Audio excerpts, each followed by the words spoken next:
The first time I saw the bulldozer roll up to my lake cabin, I thought it was a joke, like some kind of weird prank from the fishing club across the water. But no, standing at the edge of my gravel driveway with arms crossed and a smug little clipboard was none other than Francine Zier, head of the Lakeside Homeowners Association. Francine was the kind of woman who wore wide-brimmed hats even on cloudy days and treated bylaws like gospel. She was also unfortunately my neighbor. Not by choice. Elliot, she said, like my name had a sour taste.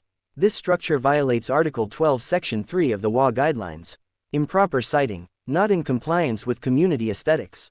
It's coming down. I stared at her, then at the bulldozer, then back at her. Francine, this cabin's been here since the 60s. I just restored it, it's not even under HOA jurisdiction. She gave me a half laugh.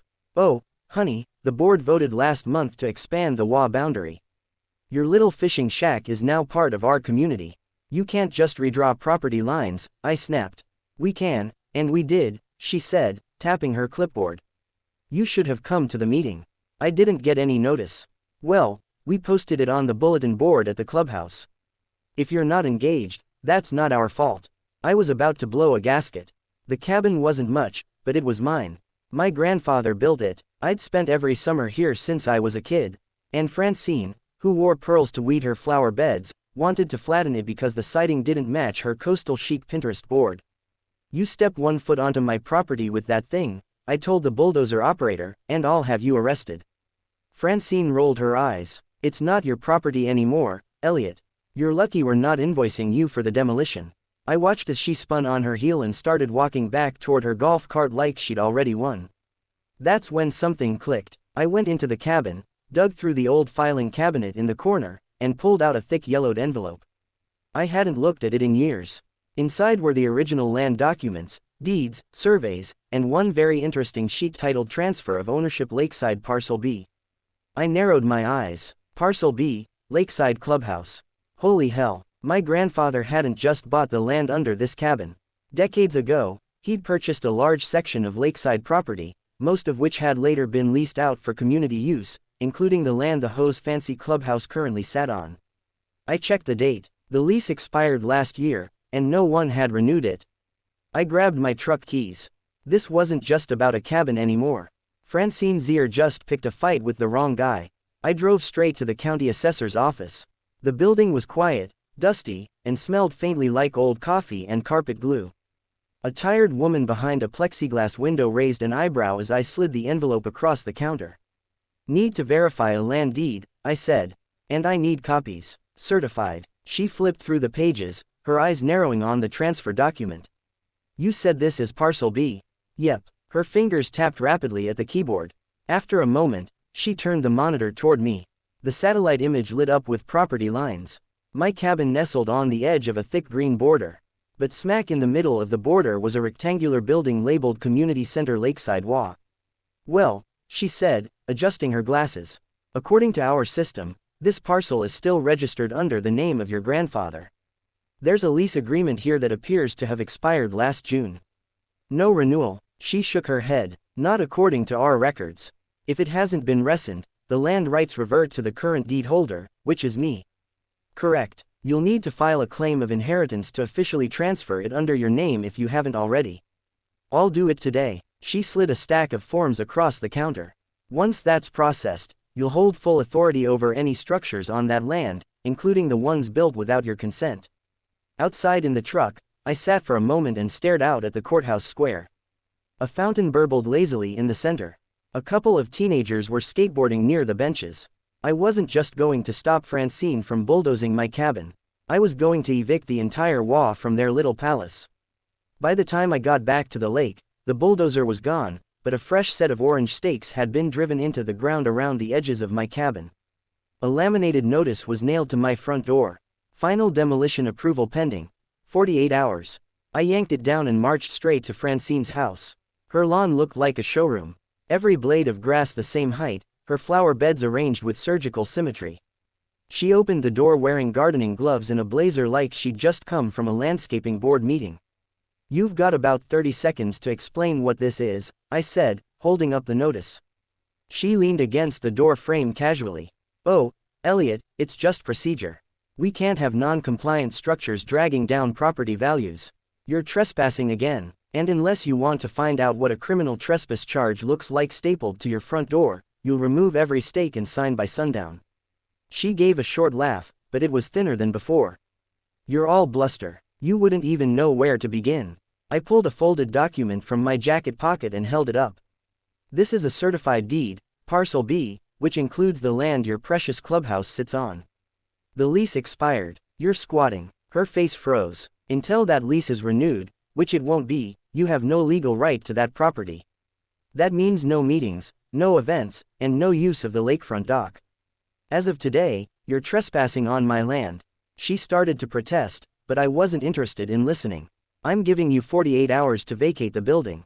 After that, I'll have the sheriff escort everyone out, and if I find one more survey marker on my cabin lot, I'll press charges." I turned and walked off her porch, leaving the door hanging open behind me. The next morning, I drove back into town and filed the inheritance paperwork. The clerk stamped everything and slid the final notarized page across the desk. My name now officially filled the owner's line on Parcel B. Back at the lake, I noticed something strange. My mailbox was open, and inside was a letter postmarked 2 weeks ago.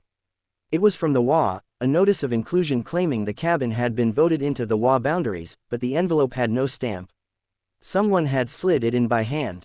I walked it over to the sheriff's office. Sheriff Langley was a quiet guy, the kind who didn't say much unless he had to. I showed him the letter, the property documents, and the expired lease. He studied everything carefully, then leaned back in his chair. "They've been holding meetings in that building for over a year without a valid lease." "Yep, and trying to demolish a structure on land they don't own." "Correct." He rubbed his chin. "That's attempted destruction of private property and unlawful use of land. We're talking criminal charges here." I nodded. "I want an official trespass warning filed against Francine and anyone else who enters my property again." "You got it. I'll have a deputy come out with you tomorrow to serve notice at the clubhouse." "Got it. I'll have a deputy come out with you tomorrow to serve notice at the clubhouse." The next morning, I met Deputy Moore at the trailhead near the clubhouse. He was young but serious. A clipboard in one hand, radio clipped to his shoulder. As we approached the clubhouse, we heard voices inside, probably the HOA board. Me Moore knocked once, then pushed the door open. "Lakeside Homeowners Association," he announced. "This structure is currently situated on private land. The lease that permitted your use expired last June and no renewal has been filed. You are hereby ordered to vacate the premises immediately under authority of the County Sheriff's Department." Francine stood at the podium in the center of the room. Her lips parted, but no words came out. Moore continued, "Any attempt to hold future meetings or events here without the landowner's consent will result in criminal trespass charges." He handed her the official notice, then turned to me. "It's your call if you want to press charges for past use." "I'll give him 24 hours, I said. "After that, everything inside becomes abandoned property." The board members began arguing among themselves. I turned and walked out, Moore beside me. The door slammed shut behind us. By sunset, the parking lot was empty. Not a single car remained. At dawn the next day, I arrived with a locksmith and had every lock on the building changed. I posted a sign on the front door: "Private property, no trespassing, lease expired. Violators will be prosecuted." The real cherry on top came the following week when I filed a formal motion with the county to repurpose the clubhouse as a public community center under my direction. Francine showed up at the hearing trying to argue that the HOA represented the interests of the neighborhood. The commissioner raised an eyebrow. "You're contesting the rights of the lawful landowner." She opened her mouth, but her attorney leaned in and whispered something. Her jaw clenched. "I withdraw my objection," she said. Outside the courthouse, a few neighbors clapped me on the back. Turns out I wasn't the only one tired of Francine's reign. Several of them had stories: garden fines, noise complaints for lawnmowers, threats over mailbox colors. I gave them a simple answer: we're not going to let her run the lake like it's her personal kingdom anymore. And we didn't. The morning after the locks were changed, I arrived at the former clubhouse, now officially registered under my name, with a pair of folding chairs, a thermos of black coffee, and a fresh stack of paperwork. I wasn't there to celebrate. I was there to audit. Inside the building, the air was stale and faintly chemical, like lemon-scented floor polish masking something older. I set up my makeshift desk in the main hall, right beneath a chandelier that flickered like it had seen better decades. Behind the podium, A corkboard still displayed HOA meeting minutes, faded flyers, and a laminated rules of conduct sheet with Francine's name in oversized print at the bottom. I wasn't interested in her rules. I was interested in what she'd left behind. The filing cabinets in the back room were unlocked. Sloppy. That was their first mistake. I pulled open the top drawer and started flipping through manila folders. Most were routine budgets for landscaping, newsletters, and minor maintenance expenses until I found one tabbed special projects. Inside was a ledger with handwritten entries. December dock upgrade funds $6,500 from reserve. March security fence $9,000 pulled from community events. June emergency legal fund allocation TBD. There were no receipts, no invoices, just vague notations and dollar amounts. The HOA had been moving money around like it was monopoly cash with zero oversight. I grabbed my phone and took photos of every page. The next drawer was even more telling. A binder labeled architectural violations listed every homeowner who'd ever been fined, suspended from community privileges, or threatened with legal action. I recognized several names, neighbors who'd warned me about the HOA's overreach. One entry caught my eye. Lot 14, unauthorized roof shingles, $3,200 fine, threat of lien if unpaid. I knew Lot 14. That was George, a retired mechanic who'd replaced his roof after a hailstorm. I remember helping him carry leftover shingles to the curb. They were standard asphalt, nothing fancy. The fine had nearly cost him his truck. I took more photos. Then I found a folder labeled Correspondence County Records. This one was thin, only 2 letters, both typed and unsigned. The first was a request for expedited jurisdiction expansion to absorb unregulated parcels. The second was a reply from a county clerk denying the request, citing lack of homeowner consent. They'd been denied, yet they moved forward anyway. That wasn't just overreach. That was fraud. I drove straight to the county prosecutor's office. The assistant DA, a wiry woman named Harper, listened as I laid out everything: unauthorized use of public funds, falsified jurisdiction claims, and the illegal attempt to demolish my cabin. I showed her the photos, the letters, and the budget notes. You're telling me this HOA collected fines and funded projects using misappropriated dollars from homeowners they had no authority over? That's exactly what I'm saying. She tapped her pen against the desk. And they attempted to demolish a structure on land outside their legal boundary after being denied jurisdiction expansion by the county. Do you have proof they knew the expansion was denied? I handed her the letter. She read it twice. I'll need a copy of everything. All documents, all communications. If this holds up, we're looking at multiple violations: fraud, criminal misrepresentation, unauthorized construction, possibly racketeering, depending on how funds were used. Then you'll want to talk to the people who were fined. I've got names. Harper nodded. I'll open a case file. If this goes to court, you're our lead witness. By the time I returned to the lake, word had already started to spread. Francine's pristine lawn had a wilted look like no one had watered it in days. A pair of unfamiliar SUVs sat in her driveway, and the blinds were drawn across every window. She didn't come outside. That evening, I called a few neighbors. George from Lot 14, a nurse named Karen who'd been fined for flying a flag on her porch, and Dissolution, a veteran who'd been cited for building a shed 2 and 2 tall. One by one, they came by the cabin. I laid out the evidence on my kitchen table. Karen stared at the photos. She fined me $800 for hanging a wind chime. Dissolution shook his head. I had to tear down that shed. Took me 3 weekends to build. Did any of you ever get receipts? I asked. They looked at each other. Not once, George said. I handed them Harper's card. She wants to talk to every single one of you. The next morning, the sheriff's office posted a public notice on the community board, an official request for any residents who had been financially penalized by the HOA in the past 5 years to submit statements. The line of people wrapped around the building by noon. The investigation snowballed. More documents were uncovered. Residents forwarded emails from Francine threatening exorbitant fines for minor landscaping issues. One woman produced a letter where the HOA claimed she owed back dues despite living outside the official boundary. The county accountant traced several large transactions from the HOA's operating account to a private consulting firm owned surprise by Francine's cousin. Within a week, Harper filed an injunction freezing the HOA's funds. Francine was served a subpoena and ordered to appear before a grand jury. The clubhouse, once the symbol of her control, now echoed with the occasional sound of my radio and the rustle of paper as I continued sorting through boxes of HOA records. One afternoon, a silver Lexus pulled up outside the building. A man in a tailored suit stepped out, briefcase in hand. He introduced himself as Francine's attorney. "She's prepared to offer a full dissolution of the HOA in exchange for non-prosecution," he said. I leaned against the door frame. "That's not my call. The DA already involved. She's willing to release all remaining funds back to the homeowners quietly." "The homeowners don't want quiet.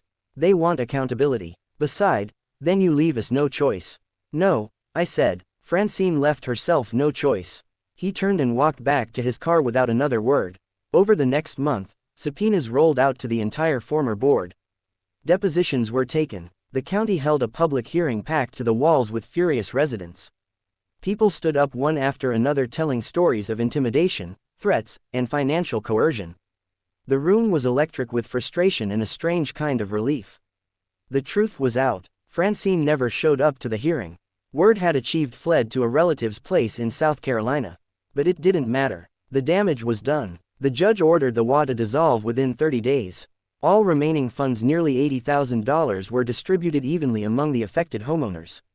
The clubhouse was legally transferred to a new nonprofit run by an elected committee of locals with no oversight authority, just a mission to support community events. I stepped down as soon as the paperwork cleared. I never wanted to sit on a board.